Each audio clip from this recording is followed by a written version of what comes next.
Hello everybody, welcome to a proof of the quadratic formula. Here's the typical second order linear equation that we're given to solve for x. The first thing we want to do is divide all these terms by a. Remember that a is not 0, or else this would be very simple. Here's the rewritten. The next step might be a little unintuitive, but we want to add this new term to both sides, this b squared over 4a squared. Notice how we're not changing any of the values because we also added it to the right hand side. What we're doing here is called completing the square. In other words, we can rewrite the first three terms of this equation as a square of x plus b over 2a.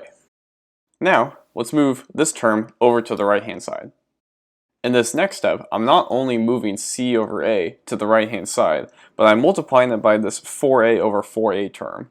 Notice that this is equal to 1, but this allows us to write this as c4a over 4a squared. This can be also written as 4ac. The reason we're doing this is because this other term that we have is divided by 4a squared. Now we have common denominators, so we can add their numerators together. If you're familiar with your math jargon, you would recognize that b squared minus 4ac is what's called the determinant, and is very important in the quadratic formula. We can take the square root of both sides, which would give us this.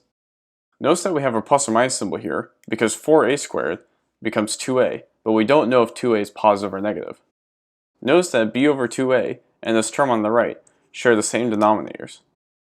This allows us to subtract the b over 2a to the right hand side and get a really nice looking equation, otherwise known as the quadratic formula. X equals negative b plus or minus the square root of b squared minus 4ac all over 2a. It's not very common that you're required to prove the quadratic formula, but it's always good to do so once to understand where it comes from.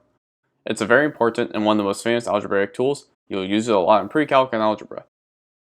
I hope this makes sense, and thank you very much.